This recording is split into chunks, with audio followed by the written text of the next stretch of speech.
Good morning, everyone. This is JJ from tradingsyndicate.org, and we're going through the contract change. So I imagine volume in the new contract will pick up tomorrow or Tuesday at the latest and surpass the old one. I'm doing the weekend update based on the new M contract. So I've rolled it over already and I've looked at some levels. And So what I'm going to do in this video is I'm going to discuss the ES, educate you folks about inventory and why it's important. And then you guys and ladies are going to learn a very, very important concept, which is the concept of overhang. Now, retail traders never think about overhang. People who sell stock in massive quantities for a living have to think about overhang because if you sell stock, you will have to buy it back when people don't want to hold it anymore. And you want to do that as cheap as possible. Okay. So that's how business works. And that's what we do. That's how markets work. So when this market has been distributing for quite a while, if you go back here to the beginning of 2025, distribution, distribution. This one was longer. Okay. This one was longer because we got a lot of people trapped short down here when Mr. Trump had his Terminator 2 Judgment Day thing. This flushed everybody out, reset the cost basis. So I'm not sure if we're going to get an event like that again with these massive. I mean, we had a 500-point day one day in this crazy thing. So let's see what happens. I'm looking at 66.21 now. On the old contract, we did a look below and fail. I'm watching that area again because I'm just looking to see here. This was sort of the last little cost basis we had before the move up. And we distributed and we came right back to it a few times if you back adjust the contract. Okay. So, if 21 fails, we'll be looking for bids at 64.87 on a larger liquidation. Right now, remember the concept of overhanging inventory. If price is here, and all of the trading has been above it. This is what we call overhanging inventory or supply. Okay. That is trapped long traders who will start to compete to get out, which forces prices lower because as size sellers lower price, they must compete with each other to get the buyer. So buyers see that sellers are desperate and they lower the prices that they're willing to pay, right? So this becomes a snowball effect once we take out certain swing lows. I think if we take out 66.21 on the new contract, that would definitely increase the odds of selling. Otherwise, right, not to be a nervous Nelly and make everybody short, but you always have to be prepared April, March, for the weirdness to happen. And, April, March are always good times to rob everyone's margin. You take out a few swing lows, all the margin players puke it out. It goes back into wholesale hands. So they get some nice cheap product to sell to us going into that, you know, pre-summer kind of summer move up. Um, and that's how money is made. So watch out for that. If we don't break 66.21, look for back and forth trade between 66, 61, and 68.07. This little area here, we might just go like this for a while to see what's going to happen with the war. Any big break takes us down here. Now it's on the daily. There's that swing low at 66.46. You want to look out for that on Sunday night. Now, I did up some 4-hour candle wax. I got a little balance zone from 65.28 to 66.36. On the 4 hour, we've tested 36 a few times. And let's see. Because if it holds and we stay above 67.44, uh, we'll just go back and forth in this green zone. So if we break 36, look for continuation lower. We could do a look below and fail of 36. We'll see what happens going into this rollover.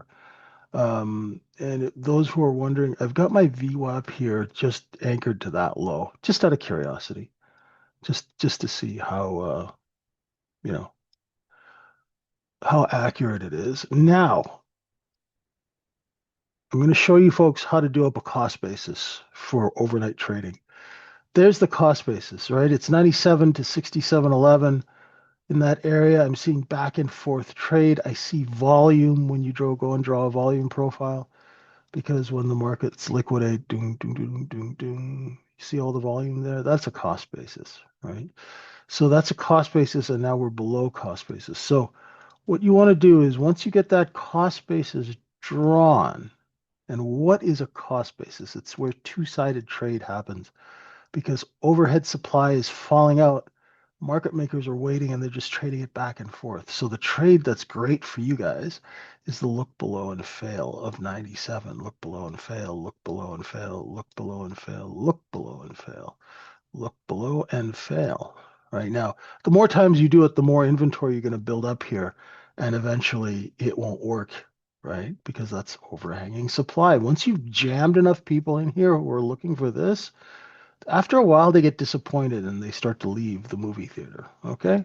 So there's your balance. Now, why do you do this? So you know where your goods are priced at. Otherwise, how the hell are you going to do business if you don't know where to price the goods and you're a trader?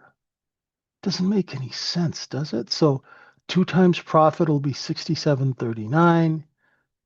And then the discount zone, of course, is red. Let's see how good this balance was. Now, I haven't done this, just found that level. It's not bad. Okay. Profit, discount, cost. So let's see. We'll play with these numbers on Sunday night's Globex Open, and we'll see if we can hold 66, 69 and 3/4. Right? Usually, the other thing too is this market liquidated and it closed at the lows. Usually it kind of moves up in the last half hour and it didn't do that. So there are sellers. So if you are a sort of a keen trader, right, you're going to go and you're going to draw the levels where the sellers started lowering price. Right? Remember, the top of the candle is where the sellers initiate and compete. How do I know that? Because I was the top of the candle for 30 years. So when the market goes down and comes back up, you can anticipate, and oh my gosh, there was a seller there. Golly, what a surprise. Or as the French would say, quelle surprise. So you know where the sellers are going to be. So if you're a short seller, this really helps you because say you come and you're shorting this level and you're short here, your stop is here. So your stop is here, your short is here. As the offers move lower, you just put your buy orders down here. So you short 83, you put some 79 and 78s, you front run this little level, and you cover. You make, 2, 3, 4 points on 5 or 10 ES contracts, and next thing you know, you're paying your Netflix bill. Anyway, that's that for ES. Now, the concept of overhead inventory, I want you to think about that. Be aware of it. Don't fall asleep at the switch. Tesla under 395, right? All this candy will start falling out if we take out that swing low at 380. Okay, be careful on that one because you can see the inventory. It's right here, right? There's the position. It's been distributed. So if it breaks, I'd look for bids at 348 if it breaks those lows. If it takes out 361, the levels work pretty good on these charts, right? It's not me. It's just how much does it cost and how much can we sell it at? That's really all it is. It's a market, remember? So Watch these levels. Remember that inventory is long, so don't try and buy the dip when they're throwing, you know, medicine balls off the Empire State Building. Don't try and catch them. Wait till they fall, right? Think of it like, a lot of times in these markets, you got to think of it when inventory is really long above us, that means it's supply, which is resistance. And we need to shake that loose. So think of it, if you wanted to rob a safe and you know that there was gold bars in this safe, right? If you know they're going to throw the safe off the top of the building, it's going to hit the ground and crack open, and then you can just go steal the gold, right? You just pick it up and run away, right? Instead, people try and stand there and try and catch the safe in midair. It's not a really good business tactic, nor does it really make much common sense now, does it? Visualize, my friends, right? None of this stuff is esoteric, right? This is just people say, "Oh, you're a supply and demand seller." I'm like, "Yeah, guess what? So are you. You just don't know it." Same thing. Crab apple, right? We take out that 245 and accept underneath it, look for downward continuation. The good thing about these stocks are that not many of them trade a lot of volume compared to how much is out there. Usually it's less than 1% of the float in these stocks that trade because they are owned by institutional money managers that are $1 trillion institutions. They've paid for those positions in cash, so they're not subject to margin call and they're holding them for 30, 40, 50 years. They wanted Apple to make a flying car made out of soy that was electric, could fly from LA to San Francisco, eat your car, and boom, biodegradable. But that didn't happen. But they still probably have other dreams. So they're holding this paper, they're holding this stock for decades because they have so much money, they have to put it to work over time. So that's why, even though the stock moves quite a bit, this is mostly speculative action. So when you're trading spec, just remind yourself that it's all an inventory game because Apple's not going to go out of business or they're not going to, say tomorrow that we're not making electronics, we're going to make cotton candy. So there's a material change. So just remember that when you're trading, look for good places to buy. Look below and fails of 327. Like here would have been nice on a swing trade. And here it went and tested 362 back down. It cleaned its stock moves quite nicely. I've never actually traded it on the day time frame, but we'll see. Even the venerable Goldman Sachs, good old GS, inventory is long over 821. So for you bottom fishers, right, in the words of the great John Kaiser, mining analyst, um, the bottom fishers, just remember that there is supply overhead in Microsoft. Sorry, that was Microsoft, not Apple. There's supply overhead in Apple, Microsoft, Tesla. So just watch your whiskers. Be careful out there. Be smart. Don't be patient. Being smart makes you automatically patient. Think about it that way. And come visit us at the trading center. We got a 3-day trial going, and we teach you very simple, very clear ways to do business.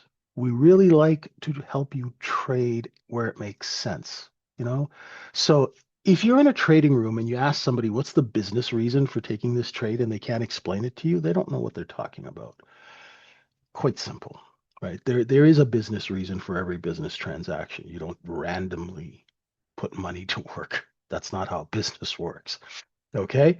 Nobody takes $1 billion and just throws it and sees what it sticks at. Okay. Things are calculated and negotiated, and a lot of time and effort goes into these things. So, the movement of inventory is what your life depends on as a trader. Learn it. It's not that difficult.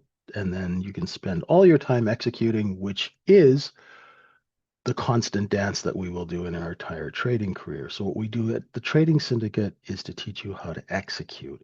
And then we teach you how to adapt your execution when the markets change. Because most people don't know one market from another. They don't understand why the trading is different. they trade the same old way that they were, and they blow up their accounts because they don't understand that the business has changed. We will teach you those things in no uncertain terms, very simply, without any mumbo jumbo and, smart guy gibberish, right? We'll teach you the business reasons of why things happen and how you execute around them and how you manage your risk around them so you can make a living. And that's what we do. It's real trades, real money for real people. That's our motto. Thank you, folks. Have a wonderful, wonderful weekend. I think spring is here. Have a great weekend. Be safe. We will see you all tomorrow morning. And thank you so much for being with us. We appreciate you. And I'm on video. I'm on YouTube at 3:30 in the morning in the U.S. and 7:30 in the morning in the UK. And then at 9 a.m. That's VWAP Trader 1 on YouTube, VWAP Trader 1 on X, and this is the tradingsyndicate.org. Lots of love. Have a great weekend. Stay safe out there. Bye for now.